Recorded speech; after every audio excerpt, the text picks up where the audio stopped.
सुबह का समय था 6 अगस्त 1945। जापान का एक खूबसूरत शहर हिरोशिमा हर दिन की तरह आज भी शांत था। सूरज की हल्की किरणें सड़कों पर फैल रही थीं, बच्चे स्कूल जाने के लिए तैयार हो रहे थे और लोग अपने काम में व्यस्त थे। किसी को अंदाजा भी नहीं था कि आज का दिन इतिहास का सबसे अलग दिन बनने वाला है। सुबह लगभग 8:15 पर आसमान में एक विमान दिखाई दिया। लोगों ने उसे देखा, लेकिन ज्यादा ध्यान नहीं दिया क्योंकि उस समय युद्ध चल रहा था और ऐसे विमान दिखना आम बात थी। लेकिन इस बार कुछ अलग होने वाला था।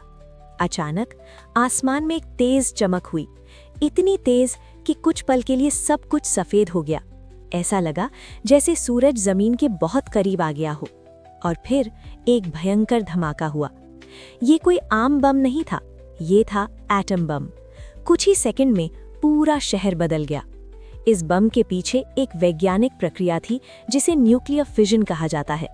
जब परमाणु टूटते हैं तो बहुत ज्यादा ऊर्जा निकलती है, और जब ये एक के बाद एक टूटते जाते हैं तो एक चेन रिएक्शन बन जाता है।